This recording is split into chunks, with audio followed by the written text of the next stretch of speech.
Welcome વિદ્યાર્થી મિત્રો, સ્વાગત છે તમારા એમડબ્લ્યુપી એજ્યુકેશન યુટ્યુબ ચેનલમાં। આજે આપણે જોવાના છીએ ધોરણ નંબર 8ની અંદર ગુજરાતી વિષયમાં સેમેસ્ટર 2 નો અંદર 14મા પાઠનું આપણે સોલ્યુશન કરવા જઈ રહ્યા છીએ, સાકરનો શોધનારો।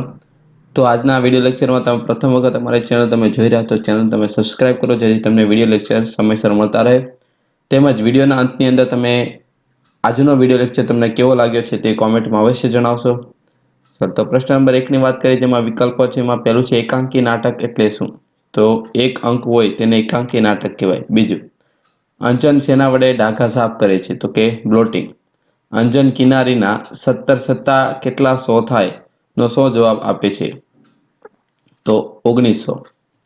એના પછી, મહિનાના દહાડા પહેલા અંજન શાના ભૂકા કરતો હતો? તો કોલસાનો। અંજન પર નિખિલારાય પોતાનો ગુસ્સો કેવી રીતે ઠાલવે છે? તો કે થપ્પડ મારીને। ભાસ્કરાય અને એમની પેટીમાં શું લાવ્યા હતા? તો રમકડા। અંજન સાકર શામાંથી શોધતો હતો? તો કોલસામાંથી। ચલો, ખાલી જે આપણે લખીએ એમાં પહેલું, અંજનને લાલ રંગમાં વાદળી રંગ મેળવતા જાંબુડો રંગ મેળવ્યો। બીજું, રંગ મેળવણીમાં અંજનના હાથની સાથે કપડાં પણ સારી રીતે પેઠે ખરડાય છે। ત્રીજું, કિન્નરી અંજનને 17 સત્તા કેટલા પૂછવા આવી હતી? હું લાલ શાહીમાં વાદળી ભેળવા ગયો હતો। પાંચમું, અંજુ ચાલ માં બોલાવે છે। છઠ્ઠું, અંજન કિન્નરીને માને મદદ કરવાનું કહે છે। સાતમું, ભાસ્કર કાકા બાળકો માટે રમકડા લાવ્યા હતા। આઠમું, અંજન કોલસામાંથી સાકર શોધવા માંગે છે। ચલો, ખરા ખોટા છે। એમાં પેલું, સાકરનો શોધનારો એકાંકી 3 દ્રશ્યોમાં વહેંચાયેલું છે, તો વિધાન કેવું છે? સાચું। એના પછી, ડાઘા સાફ કરવા માટે જતા અંજનના આંગળા ખરડાય છે, તો વિધાન કેવું છે? સાચું। બીજું, નિખિલ રાય ભાસ્કરાય સામે જોઈ પોતાના બચાવમાં બહાનું કાઢે છે, તો આ વિધાન છે સાચું। એના પછી, માસ્તર ગોખવ્યા કરે તે ખોટું, આ વિધાન પણ સાચું। અંજન કપડા વડે ડાઘા સાફ કરે છે, આ વિધાન છે ખોટું। છઠ્ઠું, રામલાલે કપડાના ધંધામાં બંગલો બંધાવ્યો, તો વિધાન છે ખોટું। ચલો, એના પછી એક એક વાક્યમાં આપણે જોઈએ તો પહેલો સવાલ છે, સાકરનો શોધનારો પાઠના લેખક કોણ હતા? તો યશવંત પંડ્યા। એના પછી, તો આ પાઠનો સાહિત્ય પ્રકાર કયો છે? તો કે એકાંકી। અંજનની શાહીના ખડીયો કેવી રીતે ઢોળાઈ ગયો? તો કે ખુરશીમાં બેસતી વખતે ટેબલ પર હાથ અડકતા અંજનની શાહીનો ખડીયો શું થાય? ઢોળાય છે। ચોથું, જાંબુડો રંગ મેળવવા અંજન કયો ઉપાય વિચારે છે? જાંબુડો રંગ મેળવવા માટે અંજન ટેબલ ઉપર ઢોળવાય લાલ શાહી ઉપર વાદળી શાહીનો ખડીયો બ્લોટિંગ પર ઊંધો વાળીને જોવામાં આવે તો ક્યારેય નહીં ભૂલાય કે લાલ રંગમાં વાદળી રંગ ભેળવ્યાથી કયો રંગ ઉત્પન્ન થાય, આમ આ ઉપાય વિચારે છે। પાંચમું, આ વાક્ય કયા પ્રસંગ કોણ કહે છે તે જણાવો। પણ પીળા રંગનું શું થશે? તો લાલ શાહીમાં વાદળી રંગ મેળવવાથી જાંબુડો રંગ થાય છે કે નહીં તેની ખાતરી કરવા અંજને બ્લોટિંગ લાલ ડાઘમાંથી વાદળી શાહી ભેળવી, એનાથી જાંબલી રંગ થયો। તે વખતે તેને વિચાર આવ્યો કે પીળા રંગનું શું થશે। અંજન કિન્નરીથી શું સંતાડે છે? તો કે ડાઘા સંતાડતો હતો। સાતમું, અંજન કિન્નરી પર ખીજાયા પછી કઈ લાગણી અનુભવે છે?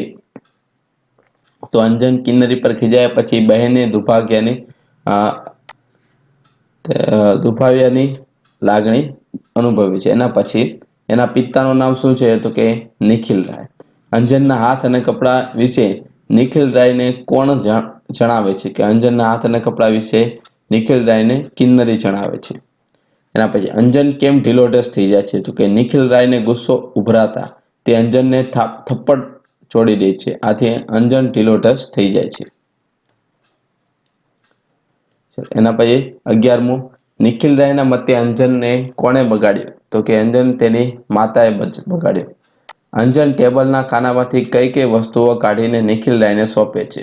તો કે પૈડું, સળિયો, ભમરડો, ઝાડ, આ બધું કાઢીને। એના પછી, ટેબલની તપાસ દરમિયાન બીજી કઈ કઈ વસ્તુ મળે છે? તો કે ટેબલની તપાસ દરમિયાન થોડી ખીલીઓ, નાની હથોડીઓ મળે છે। અંજન હથોડી લેવા માટે કયું કારણ આપે છે? અંજન હથોડી લેવાનું કારણ બતાવે છે કે ખુરશીના પાયા જરા ઢીલા થઈ ગયા છે, તેને સમા કરવા માટે। માંદગીની અવસ્થામાં અંજનની સ્થિતિ કેવી થાય છે? માંદગીની સ્થિતિમાં અંજન પ્રફુલ્લિત, ચહેરો પીળો પડી જાય છે, આંખોનું તેજ જરા અણાયું લાગે છે। અંજન પોતે બીમાર પડવાનું શું કારણ આપે છે? અંજનના મતે તે તડકામાં ખૂબ જ રમ્યો હોવાથી બીમાર પડ્યો છે. એના પછી અંજનની માના મતે અંજન બીમાર પડ્યાનું શું કારણ હતું? તો કે એના મમ્મીના મતે અંજનના પિતાજીના કારણે તે બીમાર પડ્યો છે. અંજનની માનવું છે કે પહેલા દિવસે તેમણે ગુસ્સો ન કર્યો હોત તો અંજનની તબિયત કશું ન થાત.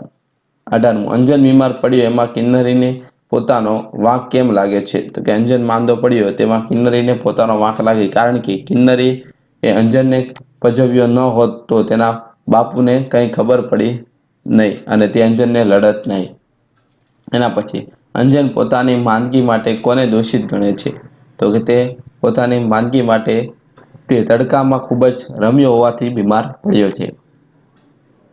અંજન દવા પીવાની કેમ ના પાડે છે? કે દવા કડવી લાગતી હોવાથી અંજન પીવાની ના પાડે છે અને તેના કારણે આંખે અંધારા આવતા હોવાનું પણ એક કારણ અંજન દવા નહીં પીવાનું બતાવે છે. સુરેન્દ્રનાથના મતે કઈ બાબતમાં આળસ ન કરવી જોઈએ? તો કે તબિયત સાચવવામાં અને ડાક્ટર સાહેબને તેડવાની બાબતમાં આળસ કરવી જોઈએ નહીં. એના પછી કંકાસથી કંટાળી ગયા અંજન શું વિચારે છે કે તે હસતો નથી એટલે માં રડ્યા કરે છે, તે બોલતો નથી એટલે બહેન ગમગીન બને છે, પણ તે શું કરે?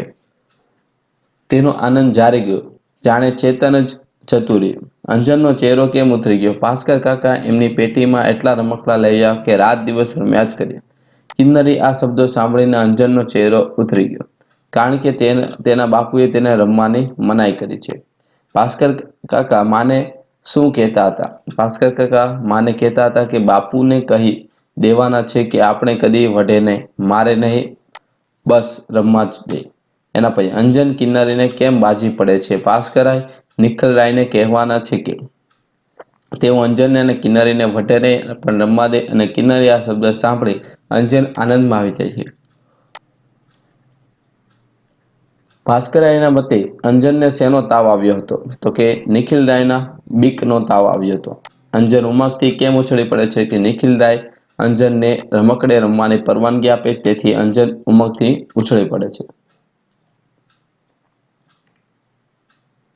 એના પછી તમને વાક્ય કોણ બોલે છે તેના પ્રશ્નના ઉત્તર તમને આપેલા છે, તેમાંથી તમારે જોઈને લખવાના છે.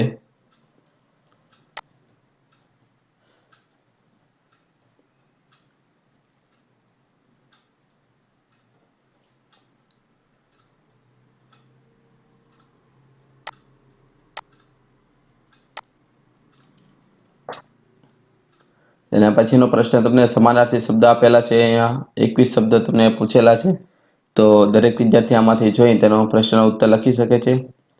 નેક્સ્ટ છે વિરુદ્ધાર્થી શબ્દ. તો દરેક વિદ્યાર્થી નમ્ર વિનંતી કે આમાંથી તમે તમારા આઈડિયલની અંદર તમે સોલ્યુશન લખી શકો છો. જોડણી સુધારવાના શબ્દ તમને આપેલા છે. એના પછીનો પ્રશ્ન તમને શબ્દકોશની ક્રમમાં ગોઠવવાના છે. પ્રશ્ન નંબર 12 છે આપેલા શબ્દ સમૂહ માટે એક શબ્દ છે, તો એના 8 પ્રશ્નના ઉત્તર તમને અહીં આપેલા છે. સાયન્સ ચૂસનારો કાગળ એટલે બ્લોટિંગ, ધણી વિનાનું એટલે ન ધણિયાનું અથવા રેઢિયાળ, ભગવાન વિષ્ણુનો લોક એટલે વૈકુંઠ, મોઢે કરવા માટે વારંવાર ગોખવું, ખાટલાની ચોખટ એટલે કિલકિલાટ, હર્ષનાદ, બરુની કલમ એટલે કિત્તો, મોટા પુસ્તકો એટલે થોથા, ભણવામાં ઢ એટલે ઠોઠ. એના પછીનો પ્રશ્ન આપ્યો છે, એમાં રૂઢિપ્રયોગના અર્થ તમારે લખવાના છે. એના ઉપરથી તમારે વાક્ય બનાવવાના છે. નેક્સ્ટ આગળ જોઈએ એટલે દ્વિરુક્ત અને રવાનીકારક શબ્દ કયા છે તે આપણે આમાંથી જોઈને લખવાના છે.